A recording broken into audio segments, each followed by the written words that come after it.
Both guys on surging win streaks at the lightweight division, both on the radar of bigger opportunities as they should be, both facing seasoned competition, and their paths cross tonight against each other, and the winner will certainly emerge that much higher as a contender from the region. Our keys to victory for Zach DiSabatino coming up.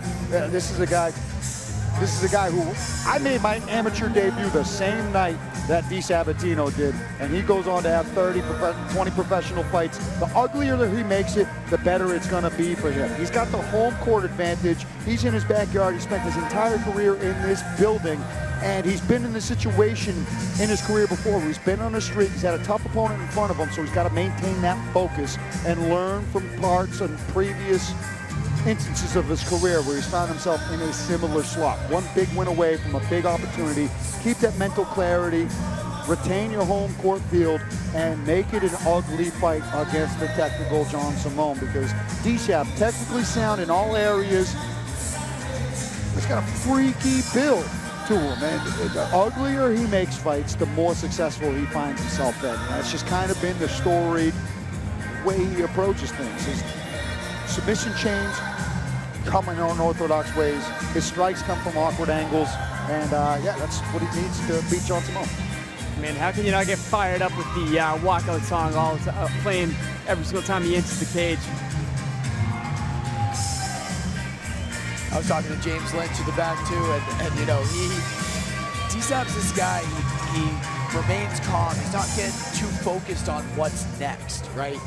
He's a guy that just shows up to work every day with his hammer, and he hammers away at his opponents. He doesn't seem too urgent to be like, oh, I want to be in the UFC, this and that. You know, he's just willing to put in the work, like you said, and when the time comes, it'll come. He figures if he wins enough, he'll get the call. Yep. He's just on the slow climb up. Whatever comes. He will take it as it does. And John Simone making the trip up from the West Coast. His keys to victory as the away team fighter. Go ahead, John Simone here. He needs to be creative in space. Whenever he has that space, he needs to use his technical striking, right, and create opportunities without getting into this dog fight with DiSab. Position over submission. That's cliche. We say it a lot, right? But when he hits the ground, he needs to control the position, try to avoid scrambles early on, settle in, and then start to look for submission attacks. Keep a technical approach. The more technical this fight is for him, the better. The nastier it is for DiSab, the better on his side. Yeah. Relatives in the UFC and Ricky Simone, and making a splash as a pro in his own. John Simone trying to continue his cage type momentum. His last win over Violent Barbaros, Luis Pena, and his last outing here. That's the mutual opponent these two foes share. And yeah, just looking for a warm welcome back from ATT Portland, representing Vancouver, Washington. Now, I have been trying to stay up to date with social media and stuff like that, the case I can post with this kid and all that. And I gotta say, this kid's gotta be confident, because he's one of those fighters that double books. I'm not sure where the fight is, I'm not sure when the fight is, but I know that he is double booked for another fight after this. So that just goes to show the confidence he has going through DiSab here. No doubt. Our Coops Bar and Grill, tail of the tape for this co-main event. Tail of the tape. We got DiSab at 32 years old, John Simone at 34. Simone has a height advantage, 5'10", 257. They both weighed in identical at 155. Also share an identical reach at 71 inches. And we go on to Andy to announce this fight. Ladies and gentlemen, prepare yourselves for the next fight of the evening, brought to you by the United States Air Force. And now for our co-main event of Cage Titan 76. A lightweight fight scheduled for 3 rounds, 5 minutes apiece. Introducing to you first, in the red corner, with a professional mixed martial arts record of 14-4. He stands 5'7" tall, and he weighed in at 155 pounds. From Marshfield, Massachusetts, he's representing South Shore Sport Fighting. Let's hear it for Zach the Ripper DiSabatino.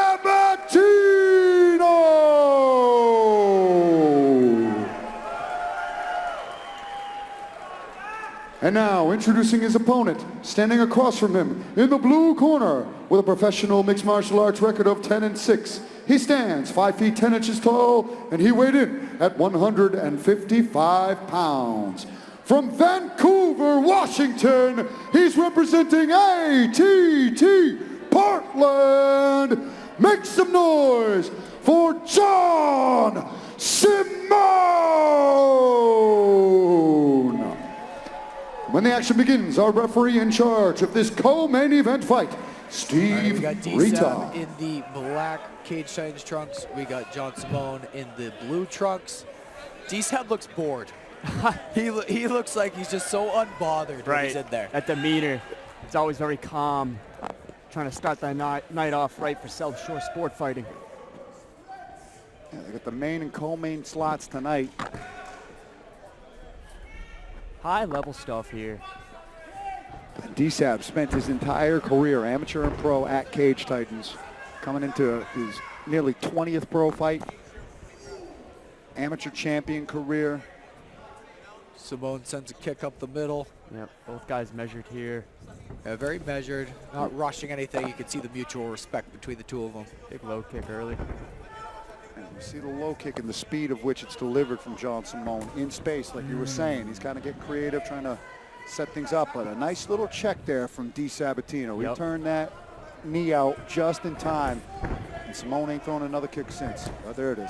We got southpaw. That's the second time I said that. Well, he likes Simone's been switching stance a little bit. I think he might have different attacks. He likes to throw from both stances.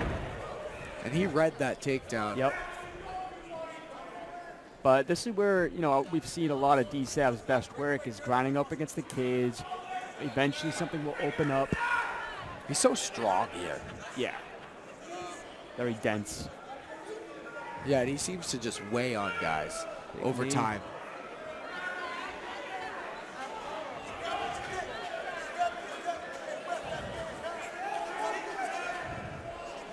Another knee for D-Sab.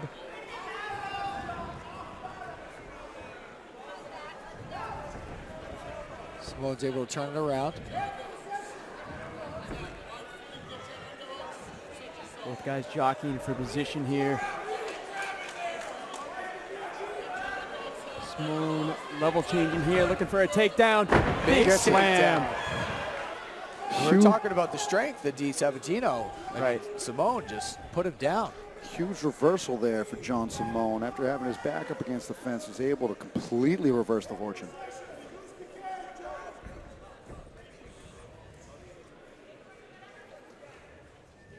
D-Sab only finished once in his professional career, though. Very tough to put away, extremely durable. Yeah, it says something, especially when you have 18 fights as well. 100%. He's a hard man to put away. And he doesn't lose often. No. Coming off a big win against Don Chanis. Yep. Who's as tough as they come. You see the welts on D-Sab's lead leg already. Tough spot to be in here. I mean, Simone's got good head pressure, and he's really pinning D-Sab's head right in that little crook between the canvas and the cage where it meets. It's a tough spot. Yeah, John Simone coming off of 3 submission victories, a 3-fight finish streak. But like I said, his one finish defeat from D-Sab was a knockout to Peter Barrett many, many years ago. Never been submitted. Ooh, good knee to the body from John Simone. I love those grounded knees. Yeah. It's creative. And those hurt. Yeah. People from home don't realize how bad those can hurt sometimes. A lot of power gets generated right into the ribs, too. And they add up.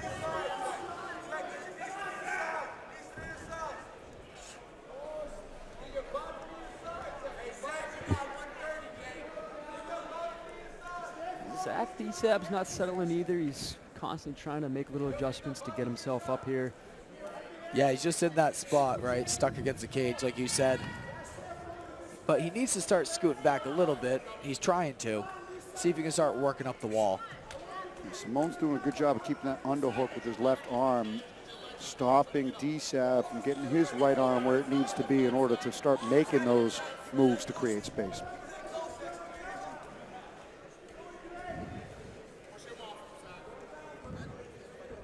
Yeah, a good way to keep a guy down is making sure both shoulders are flat to the canvas. John Simone's doing a good job at that so far.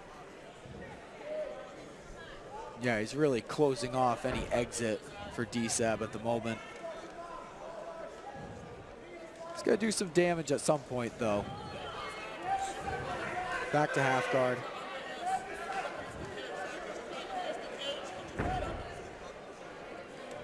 See if Zach can start to scoot back a little bit here. He's right there. He's got to get a little space, get up to his butt for starters. Yeah, space is imperative for DiSab here, and at this point, Simone posturing up and landing some serious points would benefit him. And all night I've been seeing this. When you hear 10 seconds, you got to go, especially if you're the guy on top. Yep. Nonetheless, could have secured a 10-9 there. Yeah, with some pretty dominant decisive grappling. first round. Yeah.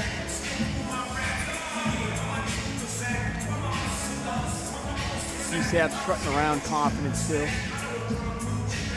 I think his leg's a little bit compromised. He's walking a bit gingerly on it, and he's choosing not to sit on the stool. Now, earlier we were thinking, right, some guys use it as like a mind game and strategy, but the other side of it is, if your leg is really hurt, sometimes you don't want to sit down, because once you go to stand back up, that's when you really feel it. You can see him shaking it out. I actually didn't notice that until you pointed it out. Yeah, well, we saw the welts on his lead leg as he was right in front of us there. There's only a couple of those low kicks. That's all it takes sometimes to do critical damage. It's affected him. Now, will John Simone's corner pick up on that, or will John pick up on that himself? I mean, yeah, look at that calf. That calf is kind of torn up already, huh? Right calf? Yes. That right calf. Early inversion. If I'm Simone, I'm going right for that calf. One of the first strikes. Throw some hands, kick the calf.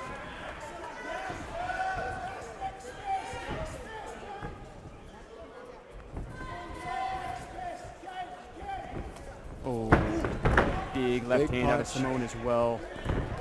Another Superman. Oh. DiSab was looking for a guillotine to nullify the takedown, but ends up in the bottom half. And he kind of rushed that striking exchange, left his hips open. Yep, and Simone capitalized, and though that guillotine bite is still being attacked right there, Simone has already passed to the appropriate side to mitigate the threat to the neck. Yep. DiSab's in a better place than he was. As I say that, he gets his back pushed back down to the mat. But if he can get back up here, he can start to work.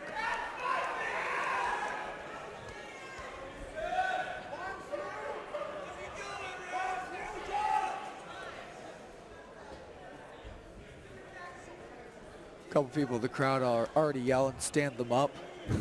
Ah, man, he did the Grappling work to get is a there. part of MMA. It's inevitable. It wouldn't feel right if we didn't hear a few of those. Oh, no. You need it. I'm actually surprised we haven't heard a twistier you-know-what Yeah, yet. yeah, yeah. I thought I heard a little one. Grab it and twist.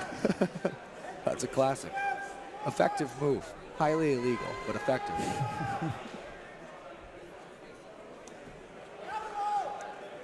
Not many Ric Flairs yet tonight either. There was a Ric Flair or two. yeah. There was a woo.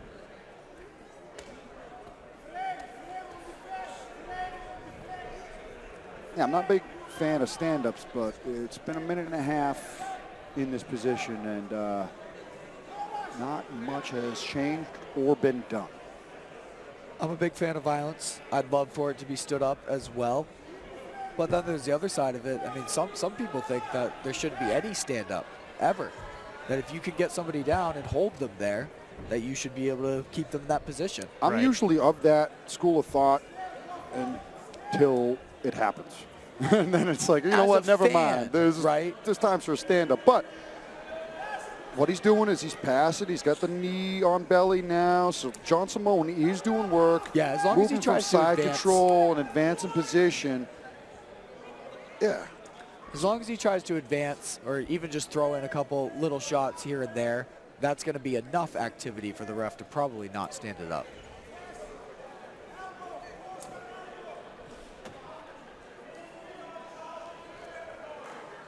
But when it comes to control, utter dominance for John Simone through 2 rounds. DiSab just doesn't seem to have an answer when they get here right now. And he's a high-level grappler.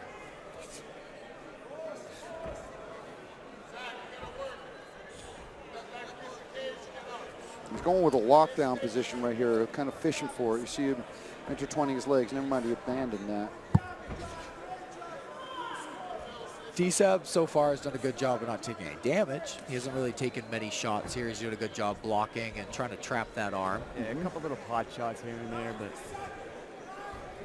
But at this point, he's got to do something to win, as opposed to just stay protected. Right, because we're going to head into the third round. He's going to be down 2 rounds. And now it's do or die. In need of a finish. It looks like John Simone's constantly trying to just keep inching his way to a full mount position. Even though top half, like we said so many times tonight, it's such a good control spot. He does seem to want that mount, but it also looks like if he really wanted, he probably could slide that knee in. Yep. The other thing with DiSab is, like we mentioned, his funkiness. He's got weird angles to his attack. I've seen him attack Darces from this very position or something similar to this. So you can never really sleep on Zach DiSabatino, even if he's seeming a little on the ropes here. Yeah, he's got some tricky stuff up his sleeve, that's for sure.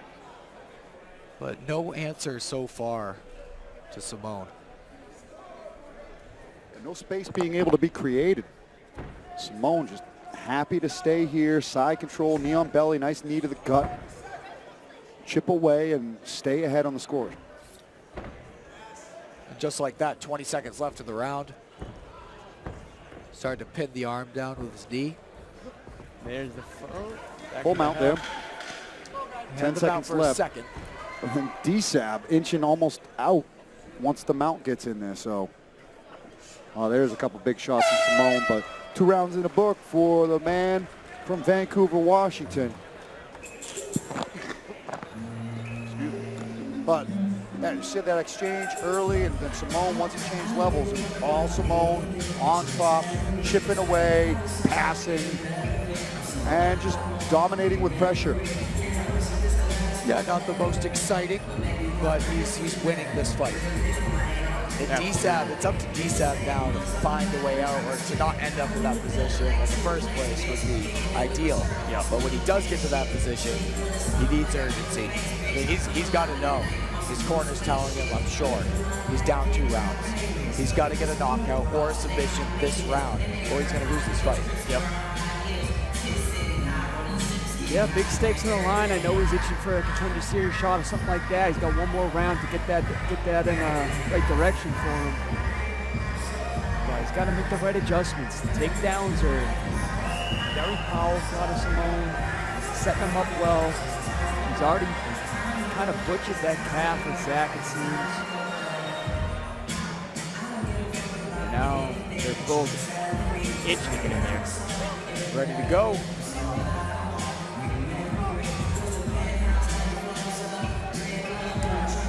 Third and final round of this co-main event. Right away. Immediately for John Simone. If it ain't broke, don't fix it. This is where he's been winning.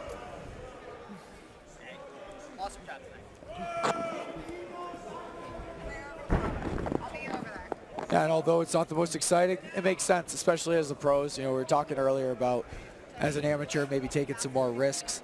As a pro, I mean, I would like to see him try to open up with a little bit more ground and pound, especially when you're knocking on the door of potentially getting to the next level. Yep.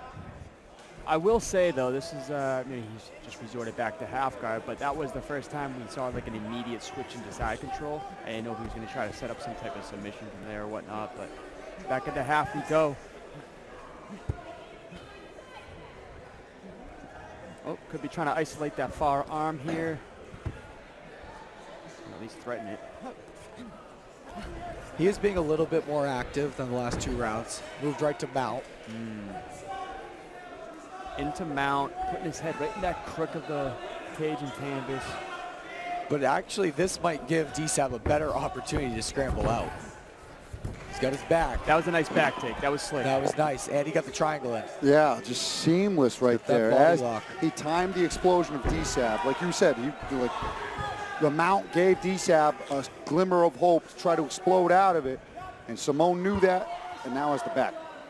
And it looks like he might even be trying to set up for a twister. Yeah, what I like out of Simone, though, is like obviously he had the same game plan in every single round, getting the takedown, ended up in top half, but now he's getting a little bit more creative with his grappling, even though he's up 2 rounds none, more than likely. And as we were saying before this fight started, 3-fight submission streak for John Simone, and now he finds himself in the best possible spot to look for a submission.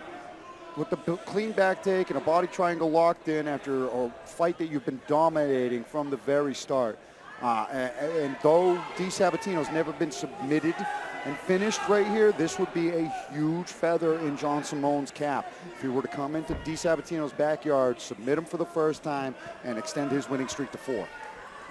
Absolutely.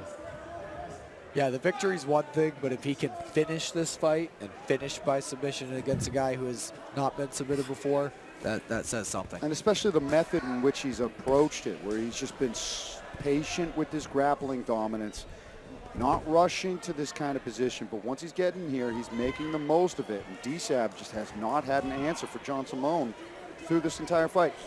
Yeah, DiSab as tough as they come, though, constantly defending these attacks. Body triangle is such a tough position to get out of, but with only 2 minutes left in the last round here, you know, soon you got to throw caution to the wind, in my opinion here. Yeah, even at the start of this round, you're already in that go for broke position, and it's just ticking and ticking away. Yep. And like that body triangle is just so cinched up. It's and he's got it on the right side. DiSab does now, right? But now you just needs to start pushing down on that knee, but then you risk getting choked. Yeah. So that's the battle he's fighting right now. He's trying to fight the hands. He's going to find a little time to work on those legs a little bit. Here's his chance. Yep, and then, like you said, you get it to the right side, and even the right side that the body triangle's on still sucks. You're still in a body triangle, but that's exactly what you mean by the right side. He had the knot on the ground. He was able to create an explosion, and though he's not up, it's better than having your back taken with a locked-in body triangle right now where he's at in half guard. I just want to go over what just happened, though, at the same time. John Simone, that was high-level grappling, high IQ out of him, where DiSab was trying to explode out of there, but he made sure to keep his hips much higher than Zach's was, which made him stay on top. Floated the position, and you got to imagine that John Simone is hungry for that 4th submission victory in a row. You got to think that he's had a feel for the strength of the grappling and the physique of DiSabatino, and chose to ride the momentum there, wrestle, cake top pressure instead of taking a risk and trying to submit somebody who's clearly unsubmittable. Yeah, I'm sure his corner's, yelling to Simone right now, short time, less than a minute, 45 seconds to work. His confidence is up, I'm sure, and I'm assuming we're going to see Simone start raining down some strikes here. Yeah, he knows he's on his way to a victory. He's going to want to try to get that finish. Let's see if he postures up.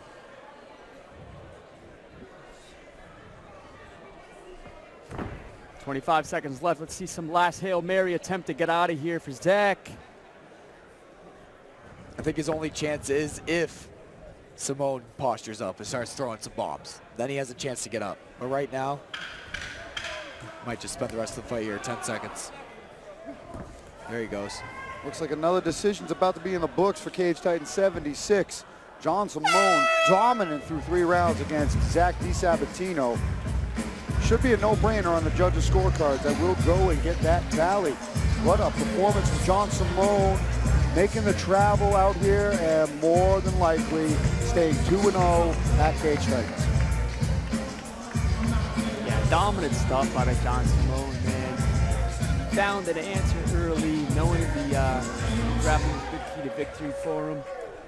And he just stuck with it the whole way through. It was just too tough of a task for Zach to stop the takedowns, the way he set him up, and just get no from bottom. Yeah, once he ended up on bottom, he had trouble getting back up. I mean, Simone was able to dominate all those positions. He looked strong, looked heavy, and although it wasn't the most exciting, he did what he had to do to win. And then on the other side, each round he did do a little bit more, right? He did start to chase more submissions, open up a little bit towards that last round. Decisive victory for Simone tonight, and tough fight for DiSab. I mean, he stayed in it the whole time. Ladies and gentlemen, keep it going for these two in your main event. After 3 rounds of action, we go to the judges' scorecards for a decision. All 3 judges scored this fight 30-27, giving you your winner by unanimous decision, John Simone.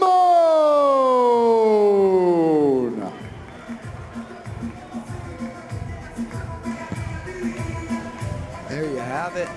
John Simone, decisive victory. And it looks like he'll still be ready for his fight that he's got booked. What'd you say, next month he's got a fight booked?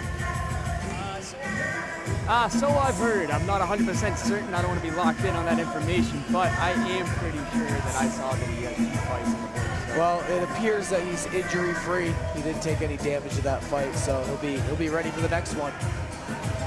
Keep his win streak going. And what a night so far. 13 fights.